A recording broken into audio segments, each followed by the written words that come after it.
Bonsoir, braves gens. Nous sommes le 29 décembre 2020 et je vais voir si je peux arriver à faire une petite vidéo en intégralité. J'ai du mal ces temps-ci, je suis assez souvent dérangé.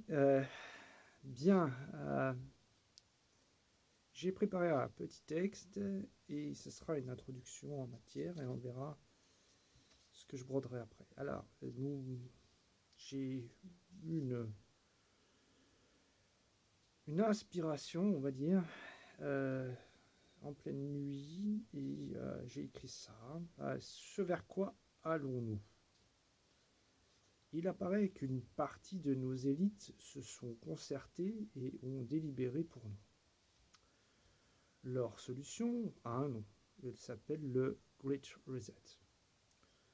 Que signifie cette grande réinitialisation?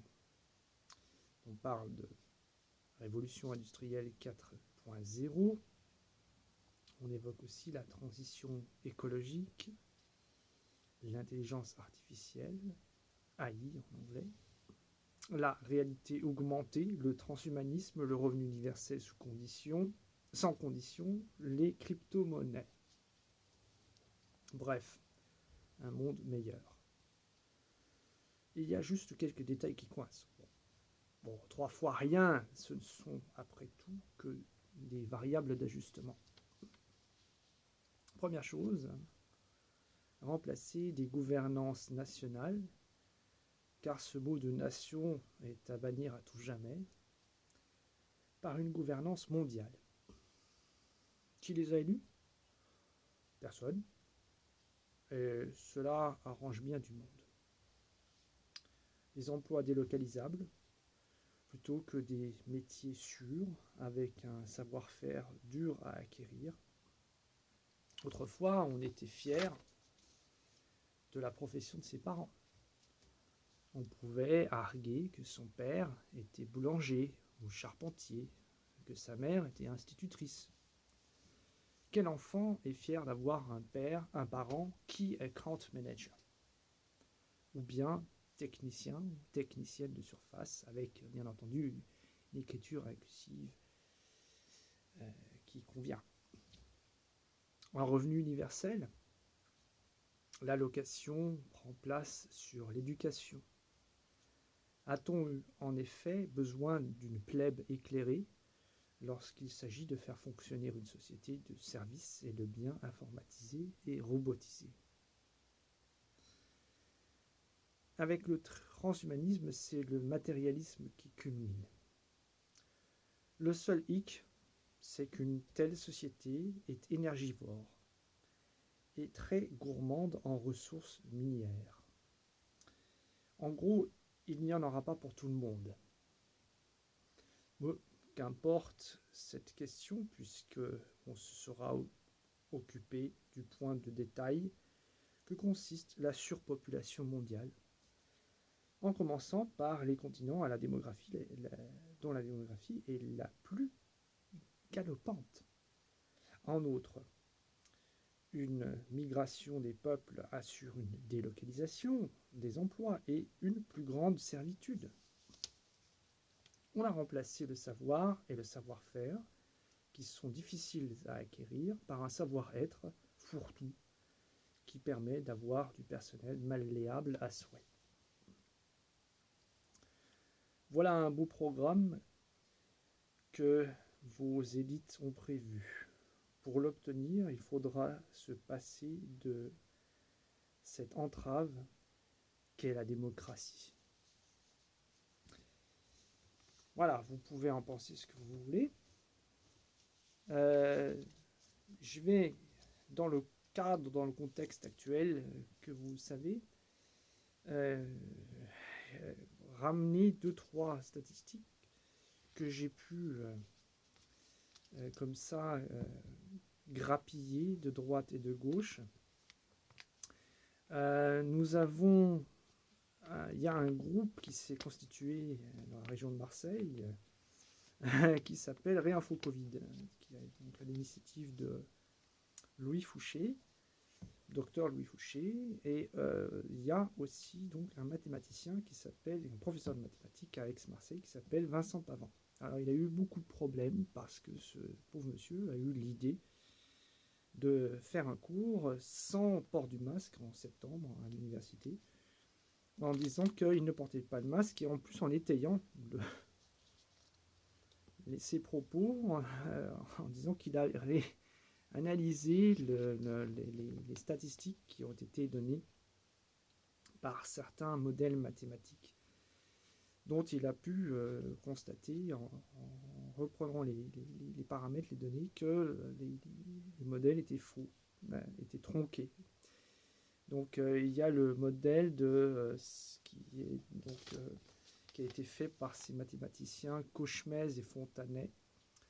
Il y a un article qui a été co-édité, souscrit, qui est paru le 11 mai dans Science de ces auteurs, avec une prédiction sur le fil de l'épidémie SARS-CoV-2, Covid-19, comme vous voulez. Pour la France, une prédiction de 400 000 morts. Donc c'est ce chiffre qui a été utilisé par notre bien-aimé président récemment pour justifier toutes les mesures de deuxième confinement. Suite bien entendu aux prédictions de Neil Ferguson qui lui avait prévu 500 000 morts pour la France. Voilà, donc on est avec ces gens-là et malheureusement, il y a des mathématiciens qui travaillent et qui font des calculs et qui vérifient les calculs des autres et qui se rendent compte que les autres se plantent. Alors voilà, ce monsieur a été mis à pied par son université pour incitation à pas à la rébellion, mais incitation à à la désobéissance chez ces jeunes universitaires forcément très influencés et très influençables. Alors, si vous voulez, eh bien, dans le site de Réinfo Covid et puis par Louis Fouché, il y a des informations qui circulent, qui restent à vérifier. Je l'avoue franchement, j'ai pas pu les vérifier, j'ai pas pu les recouper, mais bon, vous avez quand même des statistiques qui sont assez parlantes. Hein. Vous avez ici, par exemple, chez les personnes contaminées, chez les moins de 20 ans, une mortalité du SARS-CoV-2 de 0,001%. Voilà ce que j'ai noté. Entre 30 et 40 ans, 0,002%. 50 à 60 ans, 0,2%. Et au-delà de 80 ans, oui, à partir de 80 ans, 5%. Voilà, ça monte, bien sûr, hein, on sait que ça monte. 97% de comorbidité chez les 5000 décès qui ont été constatés dans la première vague de Covid au Québec, donc au printemps de cette année. Le CDC avait cet été publié qu'ils avaient constaté 94% de comorbidité. On est dans des statistiques assez similaires. C'est-à-dire comorbidité, ça veut dire que les personnes qui sont constatées avec décès Covid positif ont au minimum, je crois que dans l'article du CDC, c'était 2,6 maladies en moyenne, lourdes, des pathologies lourdes, diabète, maladies cardiovasculaires, hypertension artérielle, etc. Et donc lourdes et des maladies chroniques. 86% des tests positifs sont asymptomatiques, entre 93 et 97% sont asymptomatiques ou bénins, donc avec une fièvre, comme disaient les inconnus dans leur sketch. Et 80% des morts auraient donc une espérance de vie de moins d'1 an. Ça veut dire que 20% des décès constatés avaient une espérance de vie un peu plus importante. Vous voyez, ça se corrobore.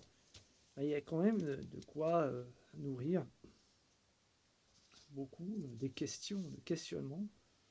Et malheureusement, les questionnements ne se font pas jour. Alors, on voit que... Qu'est-ce qu'on voit? On voit qu'on est dans une véritable euh, période de terreur. Hein. Et la terreur liée à la peur de la mort, l'angoisse de la mort, amène en fait les gens à se à ne plus se poser de questions, quoi. Et finalement, donc, à accepter des mesures et des choses qui sont en soi, si on n'était pas dans une telle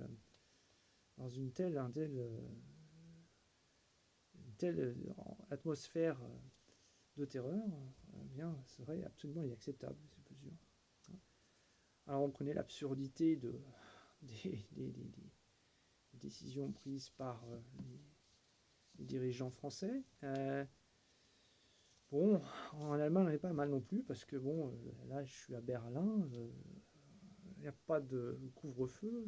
Dans le sud de l'Allemagne, il y a un couvre-feu. En Bavière, on a un couvre-feu, je crois, pour la Saint-Sylvestre, jusqu'à 9h du soir, je crois. Enfin, vous voyez, enfin, tout est dans une espèce de logique irrationnelle.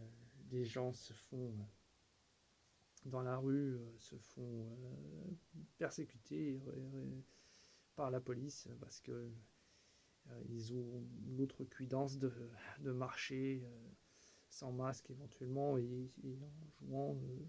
Il y a actuellement le Nabucco de Verdi qui est un symbole c'est le cœur des esclaves qui est un symbole de libération et les gens jouent ça et ça provoque beaucoup de réactions policières avec des actions qui sont les policiers outrepassent leurs droits parce que si vous jouez un morceau de musique dans la rue, notamment du Verdi, je veux dire, qu'est-ce qui peut qu'est-ce qui peut légitimer une arrestation? Alors, ça me paraît un peu fort de café, mais et puis bon, on n'en parle pas, hein, ça ne fait pas partie des choses qui passent par les médias. Hein. D'où cette nécessité de réinformer, de faire un travail de réinformation par d'autres canaux. Quoi. Alors, on est obligé, hein, y a pas... nous sommes passés dans la résistance, hein, le fait de passer à un état coercitif est visiblement coercitif dans la répression, dans la coercition, incite l'anonymat, la clandestinité, et puis la résistance plus ou moins passive, et puis finalement, eh bien, ça incite aussi à la corruption. Finalement, c'est l'analyse des Friedmaniens qui était de dire que Friedman était contre l'État parce que, par exemple, l'État génère de la corruption, un État trop imposant génère de la fonction publique, génère de la corruption, peut-être, mais en tout cas, dans un système coercitif, la corruption est d'autant plus puissante. C'est ce qu'on a pu constater dans la fin de l'Union soviétique, et puis dans tous les régimes qui sont autoritaires. Il y a une corruption folle, finalement. Si les régimes sont plus libertaires, à mon avis, la corruption est mieux contrôlable. Donc peut-être qu'on n'a pas vraiment placé le curseur là où il fallait. Finalement, on prétend qu'on est dans un régime libéral, marché, le libre marché, l'économie de libre marché. C'est ce qu'on du moins on prétend au niveau européen. Et finalement, ce régime de libre marché laisse des passes droites partout. Quoi. Donc finalement, est-ce que on n'est pas plutôt dans une fin de cycle avec un régime totalement corrompu et qui, dont la crise du Covid ne fait que signaler servir de signal d'alarme pour mettre en exergue le fait que notre façon, notre mode de fonctionnement est arrivé à une aporie, comme on dit, c'est-à-dire à une impasse. Voilà. Bon, ben voilà, je vous renvoie au site de Louis Fouché, de Réinfo Covid. Allez faire un tour là sur son truc, c'est pas mal fait et je pense que si on peut trouver des alternatives et une sortie, une issue à toute cette,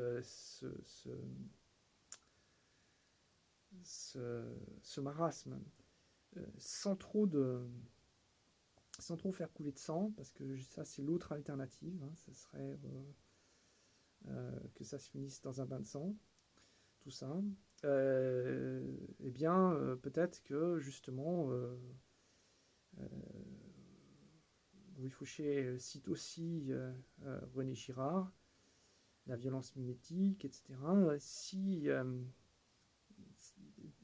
voilà, peut-être que du côté français, là, il y aurait une option possible à regarder, et surtout pour éviter que, effectivement, tout ça finisse en bain de sang, quoi. Et surtout, enfin, après, c'est comment on peut concevoir les choses, mais moi, à mon avis, ce qui est important, c'est la liberté, justement, la liberté individuelle, et que ce mot ne soit plus que... éviter que ce mot ne finisse par ne plus être qu'un symbole. Justement, donc, vous êtes libre, mesdames et messieurs, et surtout, vous êtes libre de vous informer. Bonjour chez vous.